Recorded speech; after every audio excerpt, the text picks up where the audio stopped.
कहते हैं स्थूल जगत की माया से सूक्ष्म जगत की माया बहुत पावरफुल है। मित्र, इस संसार में सूक्ष्म जगत की माया के बिना कुछ नहीं है। आपको दही जमाना है तो जामन चाहिए, आपको सिरका बनाना है तो उसमें भी एक सूक्ष्म जीव की ज़रूरत है, आपको खमीर उठाना है उसमें भी एक सूक्ष्म जीव की ज़रूरत है। हमारे शरीर के अंदर जो इम्यूनिटी पावर है वो सूक्ष्म जीवाणुओं की वजह से। कहते हैं हमारा इम्यून सिस्टम इतना स्ट्रांग है कि हमारे अगल बगल खूब छींकते रहें लोग, हमको जुकाम नहीं होता। हम कोरोना के मरीजों के पास रहते हैं और हमको कोरोना नहीं होता। यानी कि हमारा इम्यूनिटी सिस्टम, जब इम्यून सिस्टम कहते हैं तो कहते हैं कि हमारे शरीर में जो बेनिफिशियल माइक्रोब्स जितने परमात्मा ने बनाए होंगे वो सब हैं, विद्यमान हैं। हमको मलेरिया का मच्छर काट लेगा लेकिन मुझको मलेरिया नहीं होगा, क्योंकि मेरे अंदर मलेरिया के जीवाणुओं से लड़ने वाले जीवाणु हैं। इसी प्रकार मित्र, ठीक जमीन के अंदर एक इम्यून सिस्टम है और वो इम्यून सिस्टम है सूक्ष्म जीवाणुओं का। और सूक्ष्म जीवाणु क्या करते हैं? आप ये कहें कि सूक्ष्म जीवाणुओं के बिना जमीन में कुछ हो ही नहीं सकता। जैसे आज की तारीख में जब से मैंने सूक्ष्म जीवाणुओं को, हालांकि सूक्ष्म जीवाणुओं को नहीं मारा मैंने, मारता मैं किसी और को हूँ। कई बार मैं निमेटोड्स को मारता हूँ, कई बार मैं व्हाइट ग्रब को मारता हूँ, कई बार मैं दीमक को मारता हूँ, लेकिन उस मारने में हमारे सारे के सारे सूक्ष्म जीव नष्ट हो जाते हैं। मित्र, मैं अक्सर बोलता हूँ कि आपके खेत में जो दवा का रिकमेंडेशन हुआ है वो आपकी भलाई के लिए नहीं हुआ है, ना वो जमीन की भलाई के लिए हुआ है। एक प्रायोजित एजेंडा है जो आज भी चल रहा है, जिसके फंद में किसान फंसा हुआ है। और अक्सर वो करता है कि आज भी वो अक्सर अपनी ज़मीन में कभी निमेटोड्स को मारने के लिए, कभी दीमक को मारने के लिए, कभी व्हाइट ग्रब को मारने के लिए, आज भी निरंतर ऐसे इंसेक्टिसाइड का प्रयोग करता चला जा रहा है, जिससे ज़मीन मेरी मृत जैसी है। ज़मीन सजीव होनी चाहिए लेकिन ज़मीन सजीव नहीं रही। आज की तारीख में प्राकृतिक खेती का विषय चल पड़ा और प्राकृतिक खेती में एक विषय आ रहा है जीवामृत का।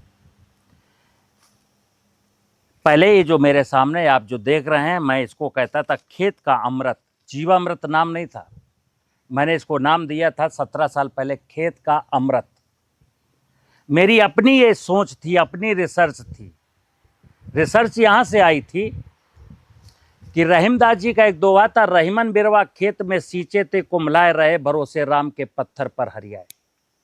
मैं झांसी रहता था, जंगल घूमने का मुझे शौक़ था। मैंने इस दोहे को समझा और ये देखा कि वास्तव में आज किसान परेशान है, नाना प्रकार के यत्न करता है, सब्जियों में 50-60 हज़ार रुपये का पेस्टिसाइड डालता है, उसको घाटा हो जाता है। हर फसल में बीमारी लगती है, हर फसल में कीड़ा लगता है, ज़मीन बीमार है, फर्टिलाइज़र के बिना उसकी फसल नहीं होती। फर्टिलाइज़र भी डालता है, पेस्टिसाइड भी डालता है और फिर भी उसको लाभ नहीं होता। तो वहाँ से मुझे लगा कि रहीमन बिरवा खेत में सींचे ते कुम्हलाए, यानी किसान जब अपने खेत में नाना प्रकार के यत्न करता है तब भी फसल बर्बाद हो जाती है या फसल अच्छी नहीं पैदावार देती है, लेकिन रहे भरोसे राम के जंगल पर हरियाए। वहीं से मेरे दिमाग में आया कि जंगल में कुछ ना कुछ तो है। तो क्या है? क्योंकि मैं एग्रीकल्चर का विद्यार्थी हूँ तो मैंने कहा जंगल में क्या है, तो मैं जंगल में खोज में निकला और ये आपके सामने कई बार मैं ये वीडियो बनाता हूँ। मेरी मजबूरी है, दो चीज़ें हैं। जैसे आज ये सज्जन राय साहब हैं, अनिल कुमार राय जी गाजीपुर से आए हैं, और ये अजीत कुमार वकील है लड़का, ये अंबेडकर नगर से आया है, वो उनका दोस्त है। ये दोनों लोग किसान हैं। मेरी मजबूरी है कि जब लोग आते हैं तो उनको समझाना। दूसरा एक और चीज़ लगती है कि देश का किसान बार बार सुने। मेरी इच्छा ये है कि देश के 14 करोड़ किसान कर्ज से मुक्ति पाएं, उनके घरों में जो बच्चे हैं वो हंसें और मुस्कुराएं, वो बीमारियों की गिरफ्त में ना आएँ। खेती की लागत इतनी घट जाए कि किसान को बाज़ार जाने की ज़रूरत ना पड़े और प्राकृतिक खेती की उपज जो देश का कंज्यूमर खाए, उसको भी कैंसर ना हो। मेरी चाहत केवल इतनी है कि लोग कैंसर से, बीमारियों से मुक्त हो सकें, किसान कर्जे से मुक्त हो सके, किसान दिन रात मेहनत करने वाला, उसके चेहरे पर मुस्कान आए। इसलिए मैं ये सब करता रहता हूँ।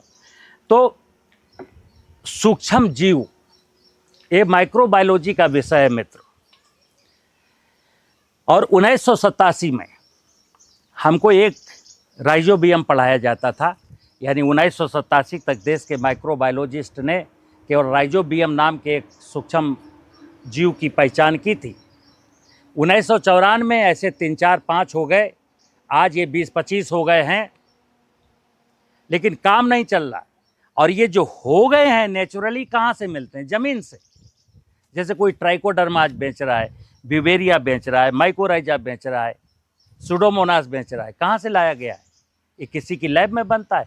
जैसे मेरी लैब है, ये मेरी एक प्रकार से लैब ही है, लेकिन मैं इसको नहीं बेच रहा हूँ क्योंकि इसमें इतनी लागत ही नहीं है कि मैं इसको बेच के कुछ धन कमाऊँ। इतने सारे जो 20-22 ड्रम हैं, इनको साल भर में मैं 70-80 हज़ार रुपए का आटा और चीनी खिला पाता हूँ। एक किसान जब बनाएगा ये एक 200 लीटर का ड्रम जीवामृत, तो मुश्किल से मुश्किल उसको 1800 रुपए का मटेरियल खर्च करना है, मुश्किल से मुश्किल। और 10 एकड़ ज़मीन की खेती हो जाएगी बिना डीएपी के, बिना पोटास के, बिना जिंक के, बिना सल्फर के।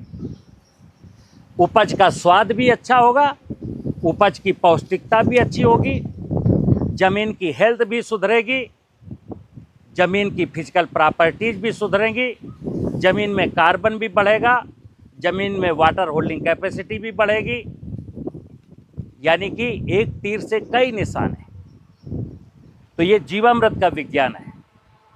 अब इसमें करना क्या होता है? जैसे ये 2 बच्चे आए, ये अपना आज जीवामृत ले जाएंगे, इतना ही बड़ा ड्रम लेंगे, ड्रम में अपना ये जीवाणु जो हमसे जीवामृत ले जाएंगे वो पलट देंगे, 200 लीटर पानी भर देंगे। और मैंने कहा कि अगर 5 लीटर जीवामृत है और 200 लीटर में कन्वर्ट करना है, यानी कि ये हमारा वाला लिक्विड 5 लीटर है और 5 लीटर से आप 200 लीटर बनाना चाहते हैं तो 55 दिन लगेंगे। 28 किलो चीनी या 28 किलो गुड़ लगेगा। आपके पास पैसे कम है तो आधी चीनी आधा आटा भी डाल सकते हैं। सूत्र समझ लीजिए, 55 दिन में 28 किलो भोजन इसको देना है। 55 दिन में ये जीवामृत बिल्कुल जैसे ये वाला कलर है इसी प्रकार का बन जाएगा। डेली इस प्रकार का पंजा होगा, इस प्रकार का ये पंजा डालेंगे और इसको ऐसे ऐसे डेली केवल 1-2 मिनट ऐसे चला देंगे, क्योंकि इसमें जो माइक्रोब्स हैं वो पानी की ऑक्सीजन पर जिंदा है। अगर ये पानी स्थिर रहेगा तो इसमें नीचे ऑक्सीजन का लेवल घट जाएगा। इसलिए मैं दिन में एक बार इसको ऐसे से पूरे पानी को मथ देता हूँ ताकि पानी ऊपर नीचे हो जाएगा और इसमें ऑक्सीजन का लेवल बढ़ जाएगा। किसी भाई को 100 लीटर तैयार करना है और 5 लीटर डालेगा तो उसको 14 किलो भोजन डालना पड़ेगा। और 5 लीटर अगर जीवामृत हो तो 1 ही महीने में तैयार हो जाएगा। समझ गए ना? क्योंकि जामन की मात्रा 2 गुना है। कुछ किसान भाई जंगल से मिट्टी ला के बनाते हैं। चूँकि मैंने कहा कि मित्र ये एक्चुअली मैं भी जंगल से मिट्टी ला करके बनाया हूँ। जो किसान मेरे पास तक नहीं आ सकते हैं वो अपने आसपास के जंगलों में जाएंगे और जंगल में ऐसा स्थान खोजेंगे जिस पेड़ के नीचे ढेर सारा बायोमास यानी फल, पत्ते, तने पड़े हों इतनी ऊंचाई में।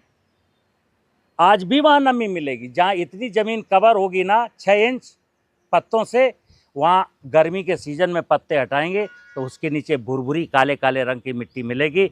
जो यहाँ नहीं आ सकते वो जंगल जाएंगे, जंगल से 5-10 किलो मिट्टी लाएंगे, 10 किलो मिट्टी लाएंगे, इसमें डालेंगे और 200 लीटर पानी भरेंगे। 28 किलो एक टाइम में चीनी डाल दें या 28 किलो गुड़ डाल दें या 14 किलो गुड़ डालें, 14 किलो आटा डालें, 14 किलो चीनी डालें, 14 किलो आटा डालें। ये 28 किलो वन टाइम में डालें या 28 किलो 2 महीने में 3 बार दें या 2 बार दें। 4 बार दें, यानी कि 2 महीने में मुझको 28 किलो फीडिंग देनी है। 2 महीने में जीवामृत ऐसा बन जाएगा। जब ये जीवामृत बन जाएगा तो इसका सबसे उपयुक्त समय है बारिश। खेतों में प्रयोग करने के लिए बारिश का सीजन सबसे उपयुक्त है, क्योंकि जीवाणुओं को नमी चाहिए और जीवाणु जो खाएंगे, जैसे मेरे पास में ये कचड़ा पड़ा है, इसको कार्बनिक पदार्थ कहते हैं। ध्यान रखिए, मैं अक्सर बोलता हूँ, पशुओं का मलमूत्र, बाग बगीचों की पत्तियाँ, फसलों के अवशेष, ये सब कार्बनिक पदार्थ कहलाते हैं। ये कार्बनिक पदार्थ जब बरसात के सीजन में 60 दिन इसमें 25% 20% नमी रहेगी, तो ये कार्बनिक पदार्थ इस कलर का नहीं होगा, ज़मीन के टच में है, नमी है, बारिश हो रही है, तो ये ब्लैक कलर का हो जाएगा। जब ये ब्लैक कलर का हो जाएगा तो उसको कार्बन बोलते हैं। ये जो सूक्ष्म जीवाणु हैं, इनका भोजन ये कार्बन है। कार्बनिक पदार्थ को ये नहीं खा पाएंगे, ये कार्बन पर आश्रय बनाते हैं। कार्बन का मतलब होता है नमी है ब्लैक कलर का, तो ये उसमें रस रसायन निकलते हैं, फिर वो पीते हैं और फिर ये मरते हैं। तो ये जीवामृत में जो सूक्ष्म जीव हैं, उनके 2 रोल हैं। खेत में पड़े हुए कार्बनिक पदार्थ को या कार्बन को अपघटित करके ये अपना काम चलाते हैं और अपनी लाइफ साइकिल वहीं ख़त्म करते हैं। जीवाणु बढ़ते भी रहते हैं, जीवाणु मरते भी रहते हैं। जो जीवाणु मर जाते हैं उनके द्वारा जो निकला गया जो जीव द्रव्य, उसको हम जीवांश कहते हैं। फसलों का भोजन जीवांश ही है। वेद का सूत्र है, जीवे जीव आहार। इस संसार में जितनी भी जीव जगत की माया है, वो एक दूसरे को खाती रहती है। हम अपनी नाक से कार्बन डाइऑक्साइड छोड़ते हैं, पेड़ों की पत्तियां कार्बन डाइऑक्साइड को लेती हैं, उसका सी कार्बन मॉलिक्यूल कार्बोहाइड्रेट के बनाने में काम आ जाता है, ऑक्सीजन बाहर फेंक देती हैं, मैं फिर ऑक्सीजन लेता हूँ।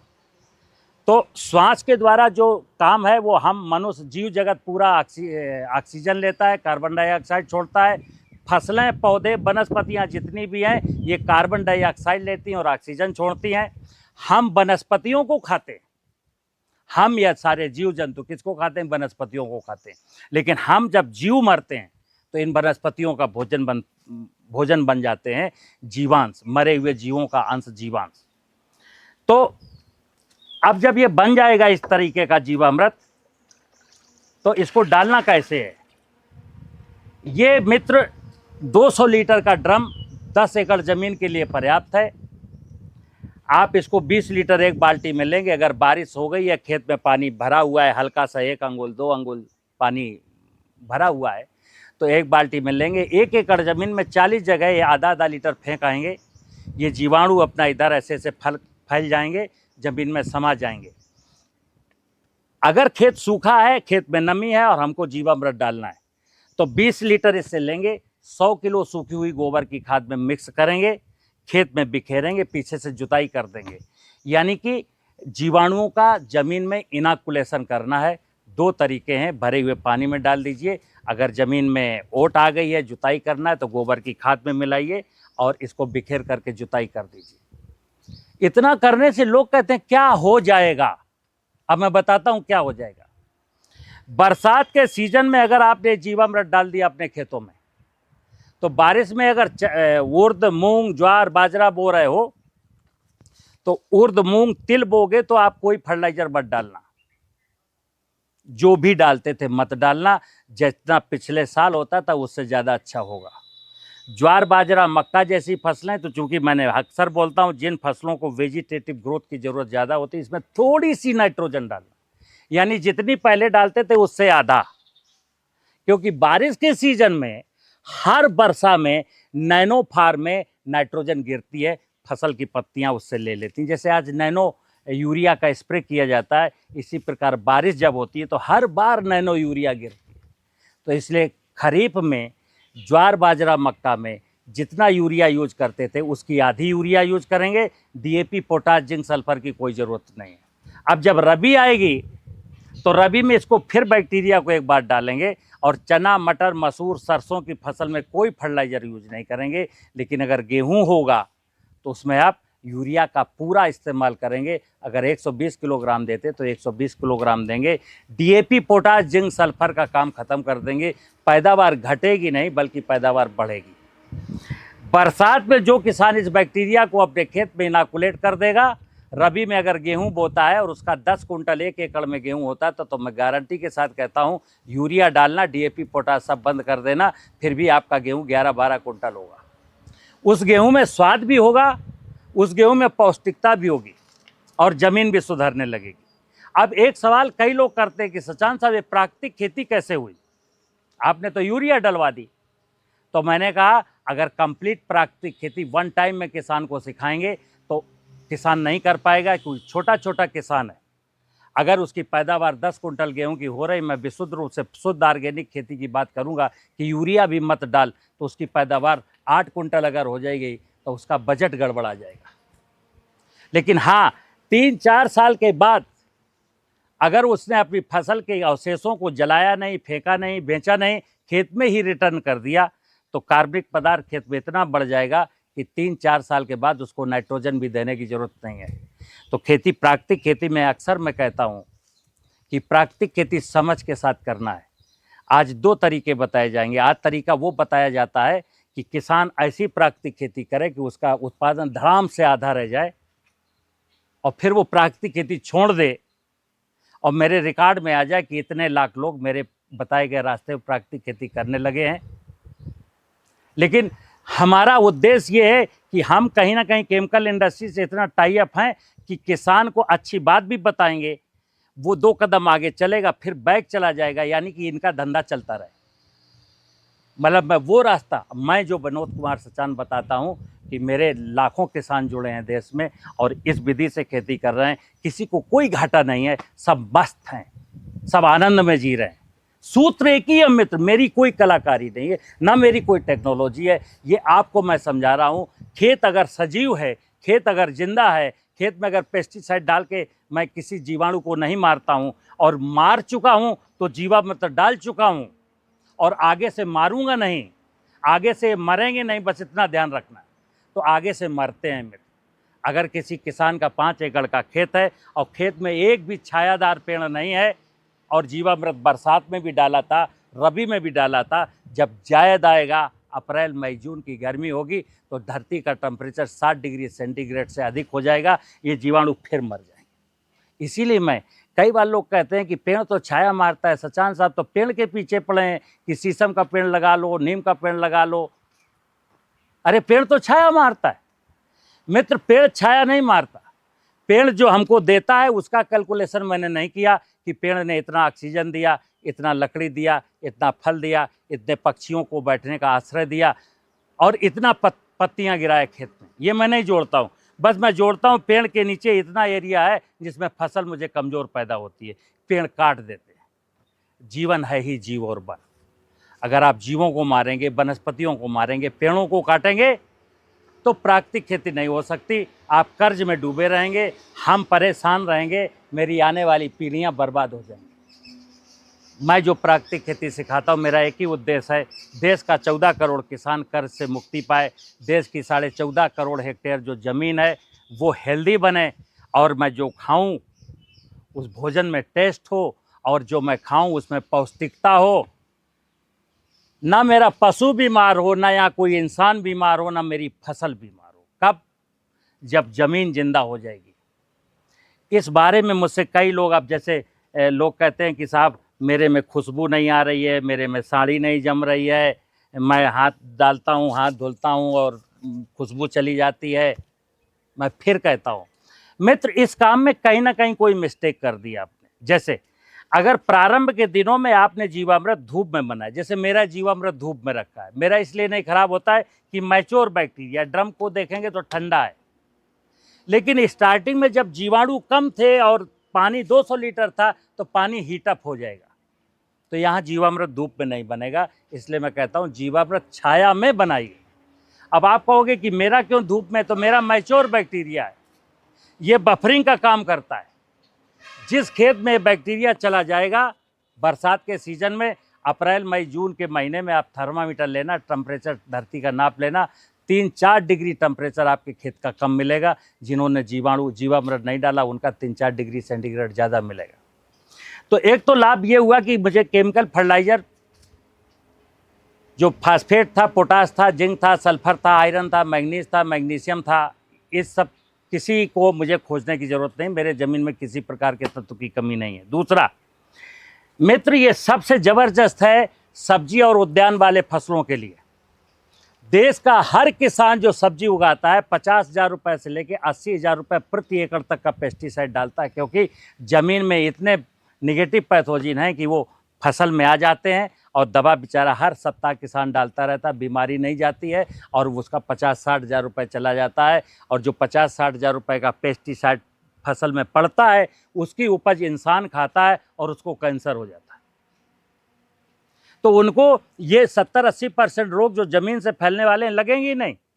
बारिश 3 महीने के अंदर ये जो जीवाणु इसमें लाभदायक हैं, ये ज़मीन के सारे निगेटिव पैथोजिन को ख़त्म कर देते हैं।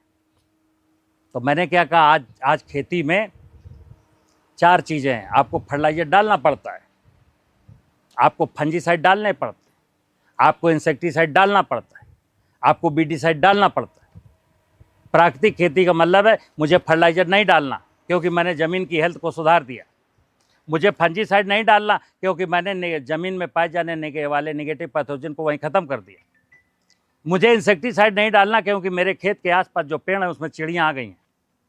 मुझे वीडीसाइड नहीं डालना क्योंकि मेरे पास 3 गाय या 3 बैल या 3 भैंसियाँ बंधी हुई हैं। मैं तो बोई गई फसल के बीच के खरपतवार उखाड़ के लाता हूँ और पशुओं को खिलाता हूँ, उसका गोबर खेत में लौटाता हूँ। यही मेरी प्राचीन कृषि संस्कृति थी। मैं अक्सर कहता हूँ कृषि एक संस्कृति है। संस्कृति का मतलब है प्रकृति को जिंदा रखते हुए मुझे खेती करनी। प्रकृति की किसी भी व्यवस्था पर कोई भी निगेटिव प्रभाव न पड़े, ना जमीन मेरी बंजर हो, ना जमीन के नीचे का पानी खर्च हो, ना कोई जीव जंतु मरने पाए। प्रकृति की व्यवस्था जब तक जिंदा रहेगी तब तक इंसान हंस सकता है, और प्रकृति की व्यवस्था अगर नष्ट होने लगी या मैंने नष्ट कर दी तो इंसान अपनी खुशियों की बात ना करे। इंसान कभी खुश नहीं रह सकता। तो मित्र, मैं बताता हूँ और एक बात कह दूँ चलते चलते कि बहुत सारे किसान भाई हमको यूट्यूब में कमेंट्स में पूछते हैं मुझे जीवामृत कैसे मिलेगा। आप फ़ोन उठाइए, मुझसे डायरेक्ट बात करिए। किसी को भी जीवामृत आज देश में, राजस्थान में, महाराष्ट्र में, गुजरात में, हरियाणा में, पंजाब में, बिहार में, यूपी में, उड़ीसा में हमारे कम से कम जो है 3700 किसान यहाँ आकर के जीवामृत ले गए। अब आपने व्हाट्सएप ग्रुप में लिखा कि सचान साहब मुझे भी जीवामृत चाहिए, मैं कई बार नहीं देख पाता हूँ। आप फ़ोन करिए ना, मैं अक्सर बोलता हूँ डायरेक्ट किसी किसान को कोई प्रश्न हो दिमाग में, हमको फ़ोन करिए। मैं मेरे यूट्यूब चैनल में फ़ोन नंबर दिया हुआ है और जितना भी वीडियो डालता हूँ उसमें कई बार मैं फ़ोन नंबर अपना लिख देता हूँ। जागिए, अगर आज हम लोग नहीं जाग पाए ना, कल जागने लायक भी नहीं रहेंगे। आज जागने का वक्त है मित्र। लालच छोड़ दीजिए, क्योंकि आप पिछले 40 साल से लालच में फंसे हो और लालच का दुष्परिणाम क्या हुआ, आप कर्जदार हो गए। मैं कहता हूं लालच छोड़ दीजिए। जब लालच छोड़ देंगे और मैं प्रकृति रूपी माँ का ध्यान रखूंगा तो आप समझ लीजिए प्रकृति आपको कभी नर्वस नहीं होने देगी। अगर मैं ज़मीन का ख्याल रखूंगा तो धरती माता का वचन है, पुत्र तुझे कोई कमी नहीं होगी। धरती एक ऐसी माँ है कि 4 महीने में मेरे धन को 100 गुना करती। 4 महीने में एक चने का दाना फेंक देना, अगर धरती जिंदा है, धरती की बायोलॉजिकल, फिजिकल, केमिकल प्रॉपर्टी सही है, एक चने का दाना कहीं फेंक देना और 4 महीने के बाद जाना, 100 दाने आपको मिलेंगे, कोई लागत नहीं। आज चूंकि धरती खराब कर दी मैंने, इसलिए मुझको 4 जुताई करनी पड़ती हैं, इतना फर्टिलाइजर डालना पड़ता है, ये वीडीसाइड डालना पड़ता है, ये फंजीसाइड डालना पड़ता है, इंसेक्टिसाइड डालना पड़ता है। कब? जब मेरी ज़मीन और प्रकृति की व्यवस्था गड़बड़ा जाती है, तब ज़मीन को सही करिए मित्र। ज़मीन सही होगी तब आप खुश रह पाएंगे, ज़मीन स्वस्थ होगी तब आप स्वस्थ रह पाएंगे, ज़मीन समृद्धशाली होगी तब आपके जीवन में समृद्धि आएगी। नमस्कार।